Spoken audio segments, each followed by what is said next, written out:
오늘 아침 우리에게 주시는 하나님의 말씀은 빌립보서 1장 1절에서 2절까지의 말씀입니다. 다 같이 합독하겠습니다.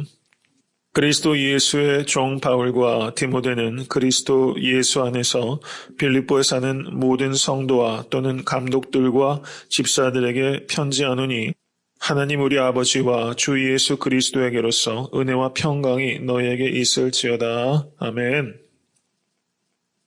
이제 그 빌립보서 강해를 이제 본문을 가지고 시작합니다. 이 빌립보서를 통해서 정말 특별한 깨달음이 우리 가운데 있을 수 있게 간절히 소원합니다. 빌립보서 1장 1절에서 11절까지가 빌립보서 전체의 서론입니다. 그리고 1장 1절에서 2절은 서론 중에서 사도 바울의 인사말에 해당되는 부분입니다.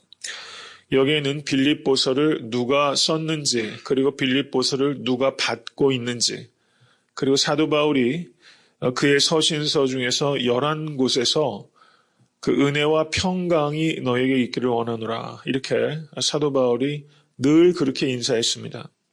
이것은 형식적인 인사말이 아니라 최고의 인사말입니다. 은혜와 평강이 성도님들의 평생의 삶 가운데 충만하게 되시기를 간절히 축원합니다. 편지를 보낸 사람이 누구입니까?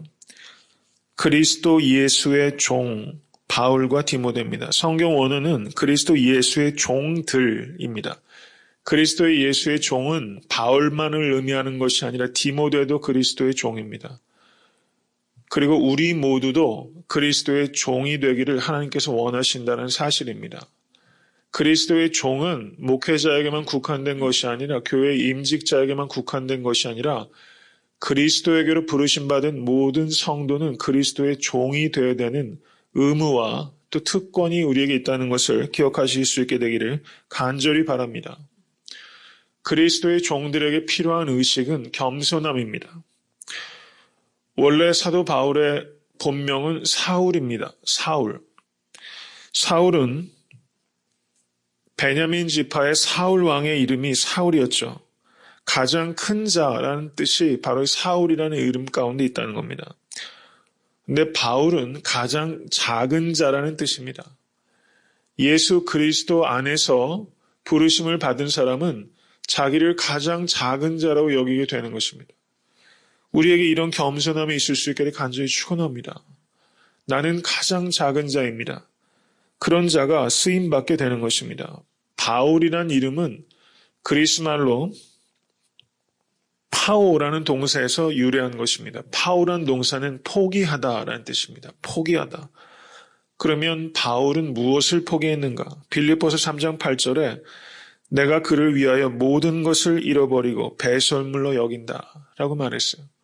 모든 것을 다 내려놓고 오직 예수 그리스도만 모신 사람, 그 사람이 바로 바울, 가장 작은 자라는 이름을 가진 사도라는 것이죠.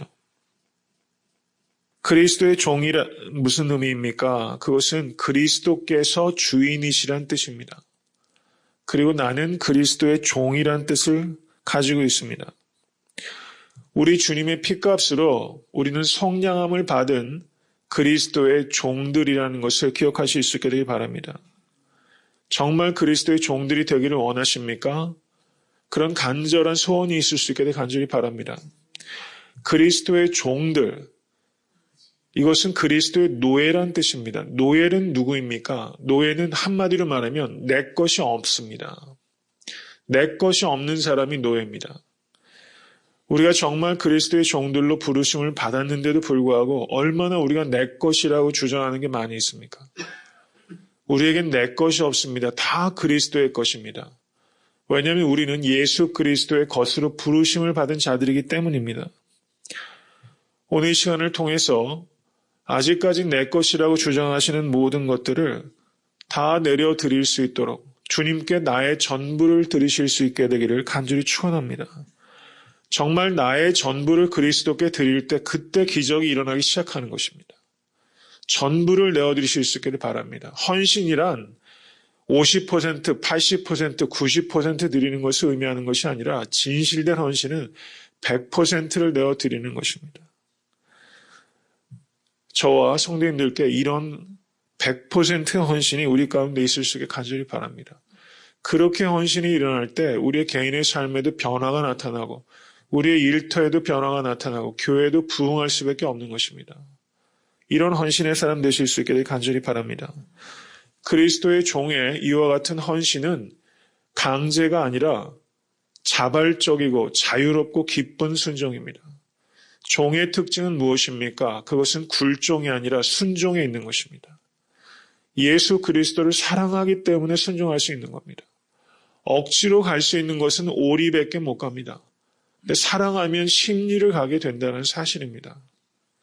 순종으로 기쁜 마음으로 자유롭게 헌신할 때 우리에게 정말 기쁨이 내면에 있게 되는 것이죠. 성도님들의 모든 사역이 그런 기쁨 가운데 있을 수 있게 간절히 축원합니다.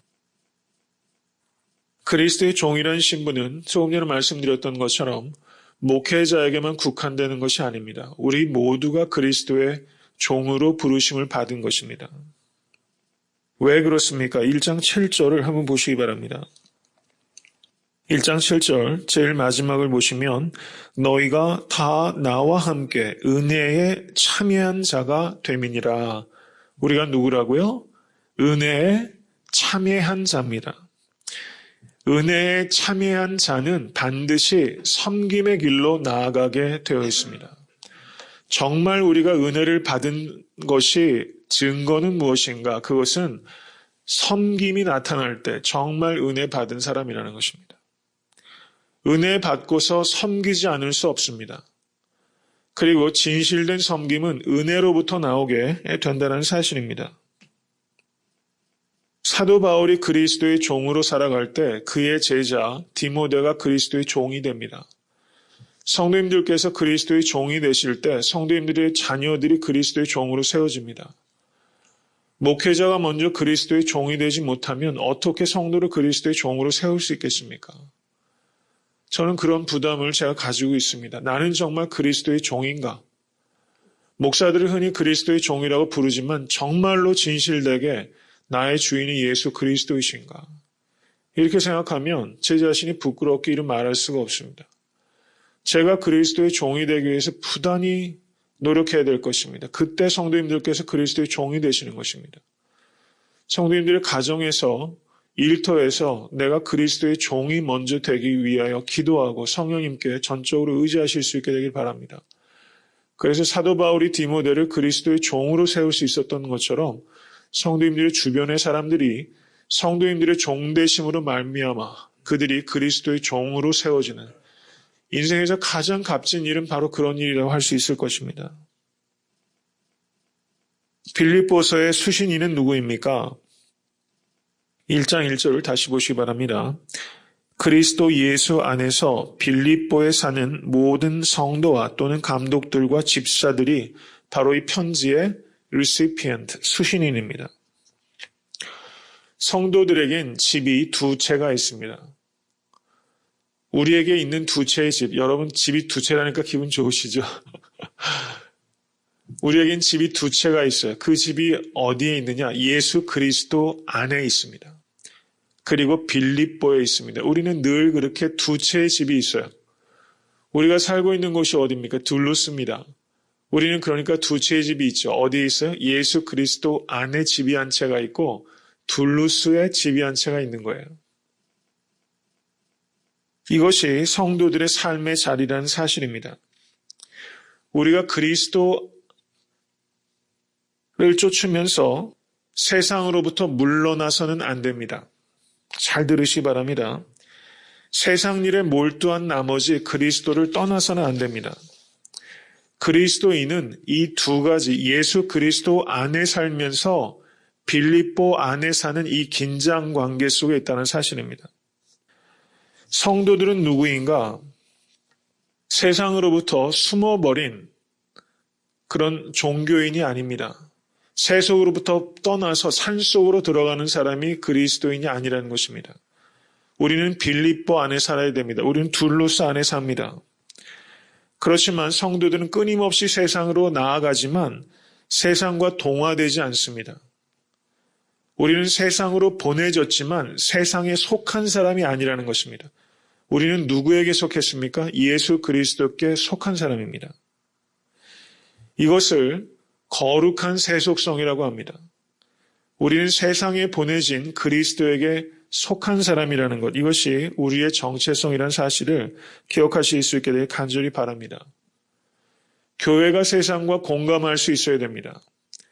근데 세상 사람들은 교회가 세상과 공감하지 못한다고 합니다. 마치 말하자면 예전에 신앙촌이라는 게 있었죠. 마치 그런 것처럼 현대의 교회가 세상과 분리돼서 개토화된다고 합니다. 개토화. 우리들만 즐기고 우리들만 노래하고 세상과 큰 벽이 있어서 교회 안에서만 우리가 북치고 장구치는 그렇게 개토화되는 교회들이 요즘 현대교회에 얼마나 많은지 모릅니다. 그것이 우리의 문제라는 것입니다. 우리는 세상과 공감하기 위해서 노력해야 합니다. 세상의 문제의식을 우리가 공감할 수 있어야 됩니다. 그렇지만 우리가 공감한다는 것이 세상과 동화되는 것이 되어서는 안 된다는 사실입니다. 그리스도인들은 한 손에는 성경을 들고 한 손에는 신문을 들어야 됩니다. 그렇지만 우리가 세상과 동화돼서는 안 된다는 사실입니다. 예수 그리스도께서는 죄인들의 친구셨습니다. 그렇지만 죄인들의 친구가 되기 위해서 죄인이 되는 것은 아니라는 것입니다. 소금이 그 짠맛을 잃어버리면 아무 쓸데가 없게 된다는 사실입니다. 우리는 빌립보 안에 살아갑니다. 그렇지만 우리는 예수 그리스도께 속하여 살아가는 존재들이라는 것을 기억하실 수 있게 되길 간절히 바랍니다. 우리는 세상 속에서 그리스도적인 삶을 살아가도록 부르심을 받은 거룩한 성도라는 것입니다. 거기에 성도라고 말하고 있으면 성도. 성도란 말이 가장 좋은 말입니다. 목사이기 전에 우리는 성도이고 장로이기 전에 성도이고 여한 직분자이기 전에 우리는 성도입니다. 가장 좋은 말이 성도입니다. The saint, 거룩한 사람.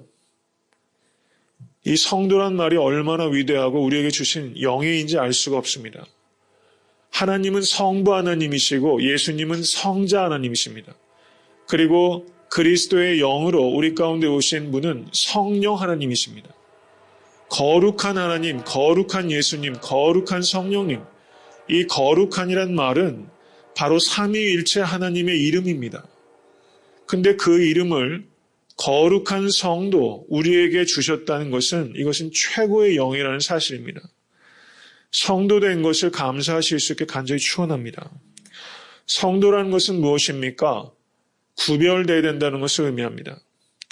근데 구별된다는 것이 단지 세상과 달라야 된다는 소극적인 의미가 아니라 적극적으로 예수 그리스도를 닮아야 된다는 뜻입니다. 우린 세상과 달라야 하고 적극적으로 예수 그리스도를 닮아야 합니다. 성도란 말은 예수 그리스도를 닮아가는 여정 중에 있는 사람이다라는 뜻입니다. 우리가 신앙생활을 오래 해오면서 우리가 얼마만큼 예수 그리스도를 닮고 있는가, 이것을 우리가 생각할 수 있어야 되는 것입니다. 그 뒤에 감독들과 집사들에게 편지하노니 이렇게 말하고 있어요. 거기 보시기 바랍니다. 모든 성도와 또는 이렇게 말하고 있죠. 또는. 이거 개역 한글에서는 또는이라고 번역했는데 개역 개정에서는 또한 이렇게 번역했어요. 또한. 개역 개정 번역이 더 성경 원어의 뜻을 잘 반영한 겁니다. 여기에서 또는이라고 번역한 성경 원어가 soon이라는 단어, soon. 그런데 그 말이 with, 영어로 말하면 with, 함께 이런 뜻입니다. 그러니까 빌립보에 사는 모든 성도와 함께 감독들과 집사들에게 편지하노니 이렇게 말할 수 있다는 겁니다. 이것은 간단하고 대수롭지 않은 일이 아니라 매우 중요한 의미를 여기 내포하고 있습니다. 그것은 교회 감독들과 집사들, 교회 성직자들과 직분자들이 성도들 위에 있는 사람이 아니라 성도들과 with, 함께 있는 사람이라는 것입니다.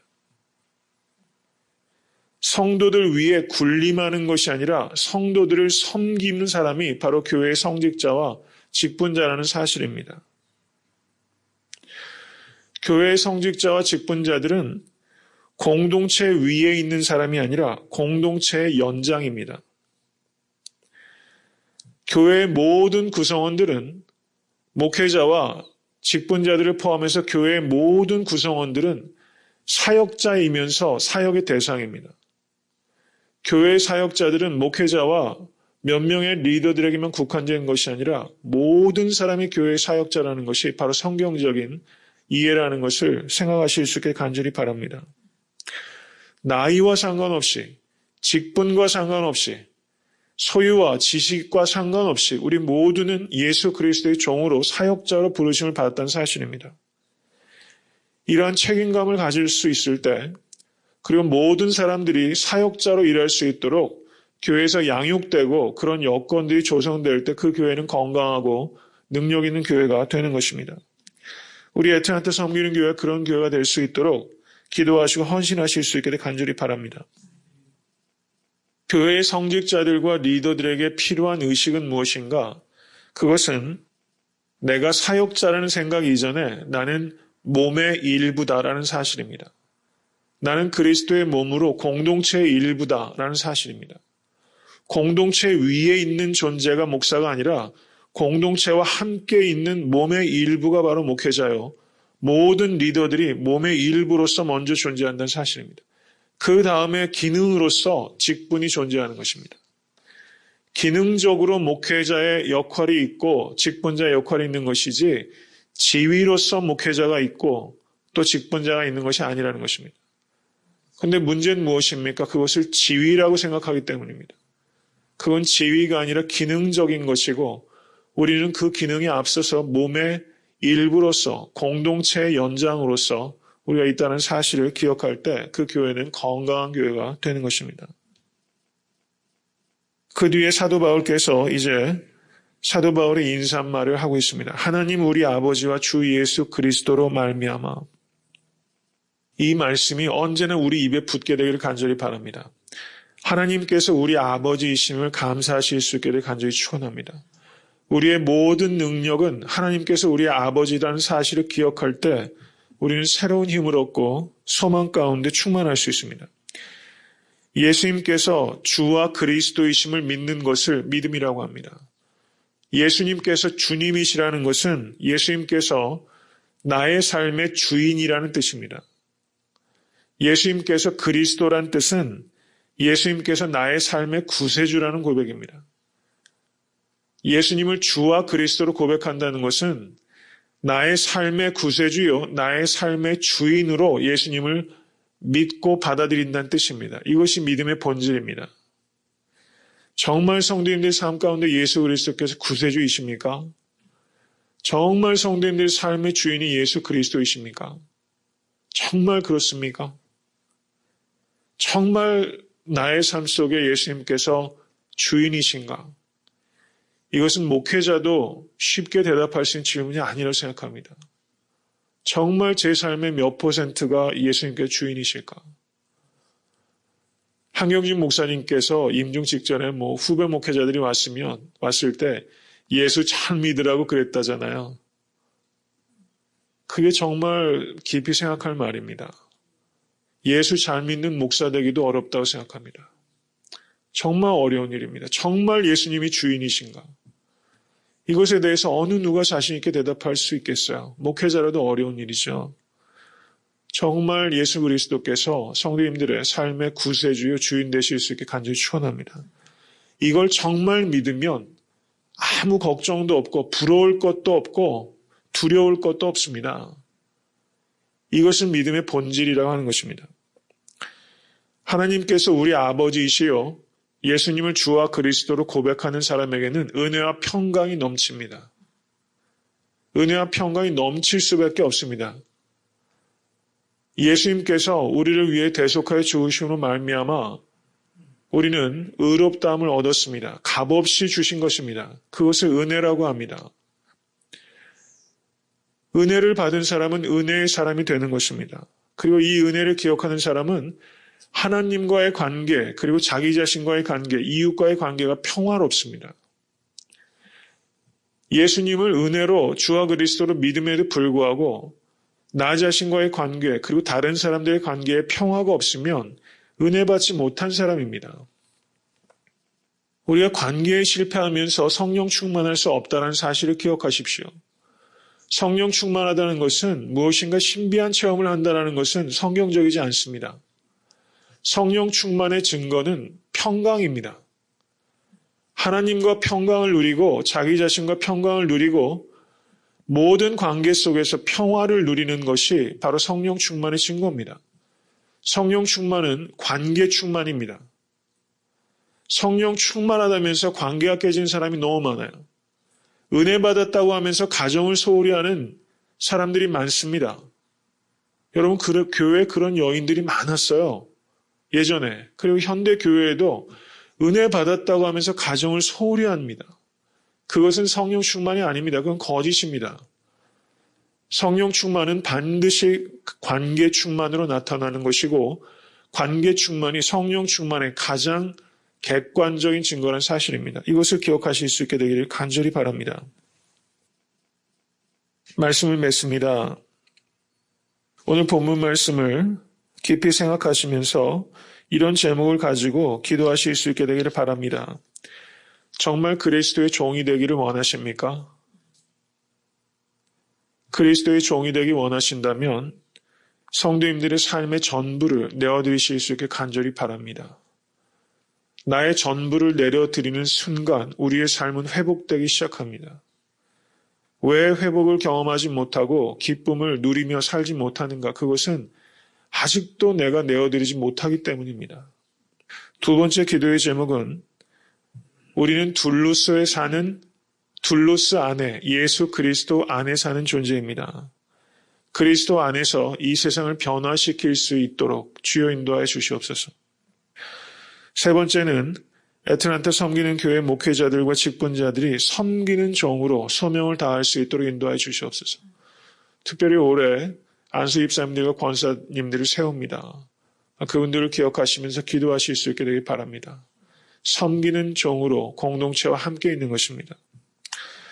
그 다음은 우리가 얼마나 무가치하고 무능력하고 무자격한 존재인가 하는 것을 깨닫게 하여 주시옵소서. 그것을 깨닫는 것을 은혜라고 하는 것입니다. 그리고 하나님과 자기 자신과 또 이웃과 더불어서 평강을 누릴 수 있도록 인도하여 주시옵소서.